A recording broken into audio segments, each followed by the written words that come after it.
It's round 8 of the Formula One Championships. You're watching BetSafe. With me is Johnny Herbert. We are talking this weekend Azerbaijan and Baku. Before we do, let's talk about Montreal and an incredible race for one man in particular. Yeah, I think you have to go back into qualifying. What a lap. That was just something, as an ex-driver, you watched it and it was like, wow. The crowd thoroughly enjoyed the qualifying. There was lots of oohs and ahs and wows going around, and you know, it was the perfect lap, and his commitment was absolutely brilliant. And you know, we were expecting Ferrari to have that sort of challenge going into qualifying. Never materialised. So I think it was a good weekend overall for Lewis, just from a confidence point of view, because he just totally and utterly dominated the whole weekend, and that control factor is something that I'm sure he's going to hopefully take to Azerbaijan this coming weekend. So it's a brilliant thing for us because the championship has got nice and tight again. Valtteri Bottas did a very good job finishing second, so that's allowed the constructors now to sort of get the advantage towards Mercedes. But the fight's not over, because every time we seem to discuss, you know, who's going to do well and who do you expect maybe is going to be a bit of a dark horse, we keep having surprises, and those spring of surprises, I think, is always a very good thing for us. The one thing we did talk about last time was the fact that Lewis Hamilton had to either prove himself, or the self-doubt might start to creep in, and prove himself he did, didn't he? I mean, we'll talk about the whole Mercedes weekend for them, but it was so important for him, wasn't it, as an individual? Yeah, pretty much so. And it's a typical situation in sport, of course, when things are not maybe quite going as well as you want it to be. You've got to make a statement, and that for sure was a big statement to Sebastian Vettel and Ferrari, I think, overall, because I think Ferrari thought they were sort of getting the better of Mercedes. They thought the pressure was being loaded onto Mercedes themselves. The drivers, it was all sort of bit mix and match, and Lewis struggling in Monaco, Valtteri having a better race in Monaco itself as a result. And then of course you go to Montreal. We know historically the Mercedes-Benz power unit is obviously going to be of benefit for them there, but Ferrari, before we went into qualifying, it looked good. It was riding the curbs very, very well. Ferrari actually very, very confident going into the qualifying itself, but it just never really materialised. They just kept basically at the same level, when Mercedes just went, yeah, there we are back. And I think that's great, because it just shows that this championship's not going to be won just purely on pure speed, which probably the Mercedes still has. It's going to be that consistency over that year that's going to be a really important factor, which is great, because I think once we start to see, or if we start to see developments coming through from Ferrari's point of view, then we've got another twist that comes along, because if they can get a slightly better power unit, of course that gives them a better chance when we go to sort of the power circuits that are coming our way. Azerbaijan is one of those. People talk about Lewis Hamilton, and obviously he won it, fantastic race for him, but Sebastian Vettel did have a fantastic race in a different way, didn't he, really? Yeah, because he sort of started sort of near the front. Max Verstappen typically did a brilliant sort of off the line start itself, went from the inside, slotted to the outside, went round the outside of turn one, which is one of those things, there's sort of two lines going into turn one. Sebastian was aware of that, but wasn't Max very lucky not to get a puncture from it. And unfortunately with Sebastian, he got the damage on the front wing, which he had to pit very, very early for, and that sort of changed their whole strategy. But the comeback, you're right, was absolutely sort of world class, as we expect from Sebastian, and he'd be disappointed finishing where he did. But I think at the end of the day, it was one of those races, it wasn't to be for them, but it did show once again that their pace is there. It's just getting the ingredients to sort of just to mash together, because it just seems a bit bitty at the moment. But I've said this before, and then suddenly they get it all right. But it was a great performance from Sebastian. Kimi, again, it didn't quite materialise. After qualifying, he was a bit disappointed, because he was really up for making a problem, I think, for the other side of the garage with Sebastian, because of what happened in Monaco. But it didn't happen. I know they were saying that he'd set the car up a little bit more, was comfortable with the car when it was down to the race setup, but it just didn't really sort of work out for him, and he sort of just dropped back and was never really sort of properly in the mix, you know, fighting for that final podium position, which was a great little battle with the Red Bull and the Force Indias. Saw a couple of bumps and crashes as well. Saw Alonso sneaking through the grass to avoid it at one point. Yeah, it all adds to it, doesn't it? Yeah, it does. And it was a hairy sort of first lap, or first couple of laps, especially when we had Carlos Sainz and Romain Grosjean sort of coming together, and Felipe Massa, a very lucky man, that when the Toro Rosso was flying off of the circuit, it just clipped the back of him. If it had been a sort of a sideways impact, that would have been a much bigger issue for Felipe. But he was disappointed. We saw him straight after the crash itself, when he got back to the paddock, and he just sort of went, one of those things. And that is what racing is all about sometimes. Was an innocent bystander, effectively. Disappointing for Williams, but a great result for Lance Stroll. I thought that was a really, really important moment for him and for Williams, because they've been very good with him. They've always put an arm on his shoulder, but he's got to prove himself, and it's great to get that sort of first World Championship points at his home Grand Prix. Now he's got to carry that momentum on, and it's always important for a Formula One driver. You've got to prove yourself, but you've got to be consistent at doing it as well. One-off flash in the pan normally isn't enough. So good for him, good for Williams, and hopefully with Felipe on the racetrack, they may be able to get two cars into the top 10, which would be important for them for the constructors. Well, if we look now, the drivers' standings. We've got Vettel on 141, Lewis Hamilton 129, Valtteri Bottas on 93, and Kimi Raikkonen on 73. It's closing up again, isn't it? I mean, we thought Sebastian Vettel might start to edge it a little bit, but it's close again now, isn't it? Yeah, which is great for us, because this means this championship is just going to sort of go down to the wire, it looks like at the moment. If we see those dominant races like we saw from Lewis in Canada, that's where you sort of think, actually, this looks as if he's going to be on a roll. But I know we've seen it from the dominant race that Sebastian Vettel had in Monaco, but it didn't sort of materialise in the following race. So that's where it's all going to be sort of a mixed bag this year, and I think that's really going to be something that both teams and those two drivers in each one of those, they're going to have to work so hard together to try and just keep that momentum going at the moment. But the best way for a driver, for a sportsman, to have that, I don't know, that sort of proper feeling of what's going on underneath you, the ability to get the best from the team and from yourself, is to go out there and dominate like Lewis did in that last race. So that's something that we're going to have to see, how that dynamic has the twist, because I'm not going to rule out Sebastian Vettel or Ferrari at all, because I think there are going to be certain circuits that are going to come into play, and they're actually going to be the one that does have that dominant weekend. So it's brilliant, because we're still sort of a little bit sort of not really in the know of which team is going to get the advantage as we get further down the year, because I don't think there's actually that much difference between the two. If you look at the odds now for the championship, you've got Vettel 11-10, Hamilton evens, and this is an interesting one. Valtteri Bottas 33-1. I mean, at the minute, Vettel's on 141, Bottas is on 93. It's only 8 races in. Yeah, 33-1. Yeah, I know. It's unbelievable that they're still thinking that he's sort of. Well, he's still there. He's sticking to it. He's getting the points that he needs. You know, you have one non-finish from both of those guys at the front, then there's a completely different complexion on the whole championship. And I think, Valtteri's going to be one of those that's sort of going to grow once he sort of embeds himself in the team that little bit more. He has got the support from Toto Wolff anyway, so that's obviously a positive thing.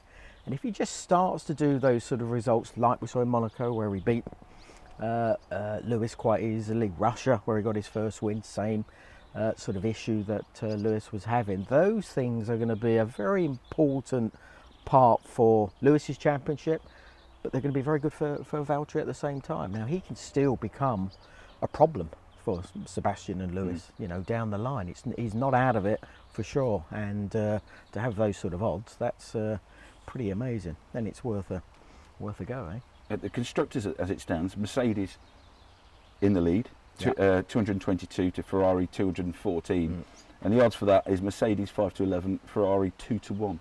Yeah, I think that's sort of slightly shifting away from Ferrari, where I think the 2-1 is an obvious scenario where everybody's sort of thinking, hey, looking as if the Merc's got the upper hand. Yeah. But as I said before, we've had an experience, an ex-world champion, as in Kimi Raikkonen. It looks as if he's in a bit of trouble, not quite getting to grips with everything.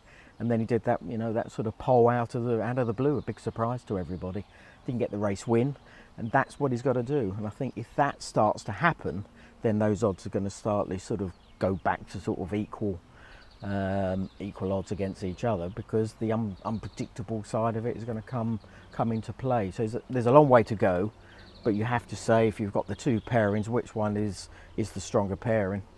It's definitely the Mercedes boys, because Valtteri is being very, very consistent and is always there, even if Lewis has a bad weekend.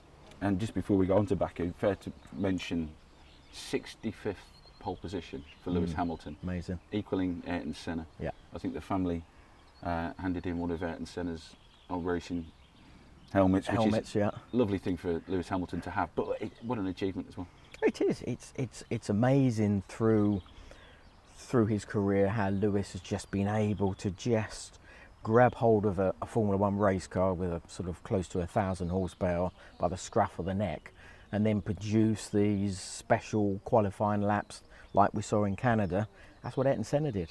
He was the man that was generally in qualifying the last man on the very, very sort of last lap, and they always got that pole position. So Lewis has got a massive respect for what Ayrton was able to achieve, and I think he sort of bases a lot of what he does on what Ayrton and how Ayrton went about his racing.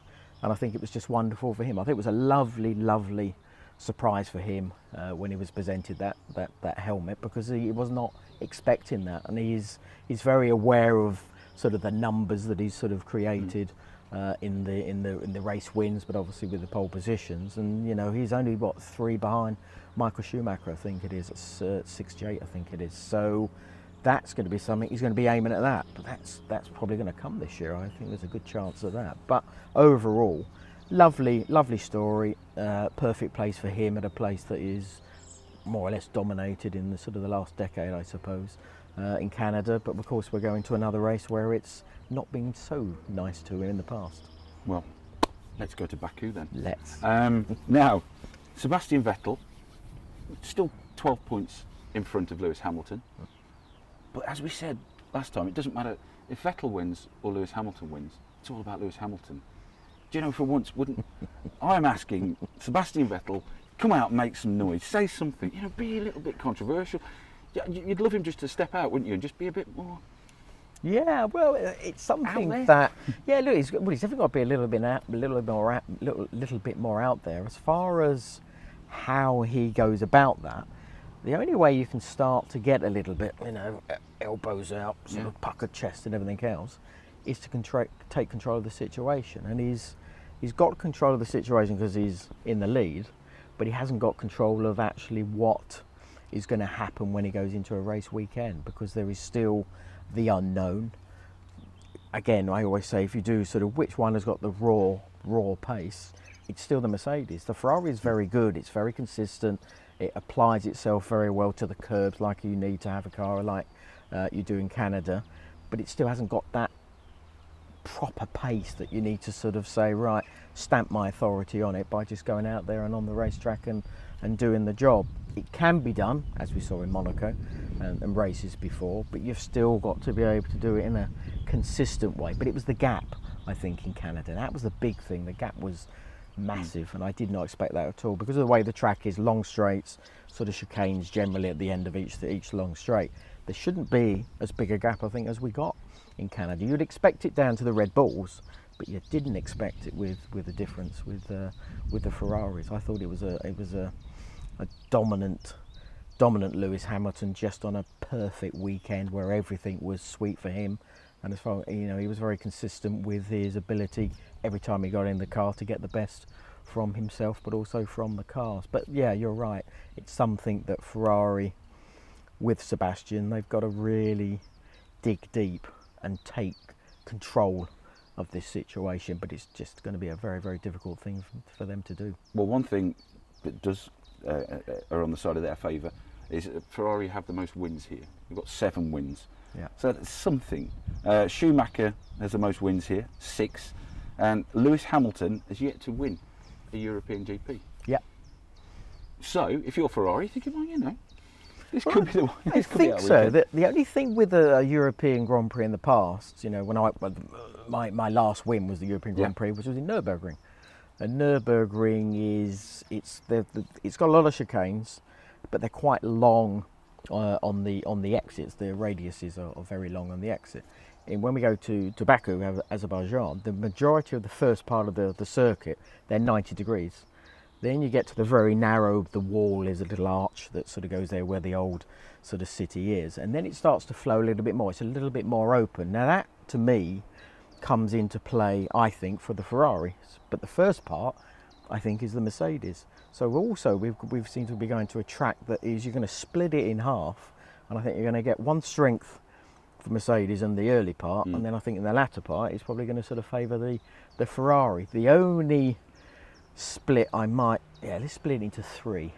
Is that long straight. That straight is so long. It's not straight. It's got a sort of about 4 different kinks as you go down it, but it's flat out the whole way. It's really wide at the same time, and that's where that Mercedes power unit has shown its speed in the previous race in Canada. And you're going to another one where you've got half of it, as I said, split it into the two, 90 degrees, opens up, a little bit more flowing, and then that long straight. So there are compromises that I think are going to have to come into play to a degree, if there is such a word in Formula One, compromise, to see which one is going to be able to grab the advantage maybe in the corners and maybe sort of give away a little bit down the straight. Or, of course, you go the other way around, but I think you've got too much cornering to go on less downforce to get that speed down the straight. But it's going to be an interesting one, as I said, because of that split, because there's 90 degrees one side and those open corners on the other. And I think the Ferrari overall might just be able to grab a slight advantage on the latter part of the lap, but it's how much they're going to be able to grab.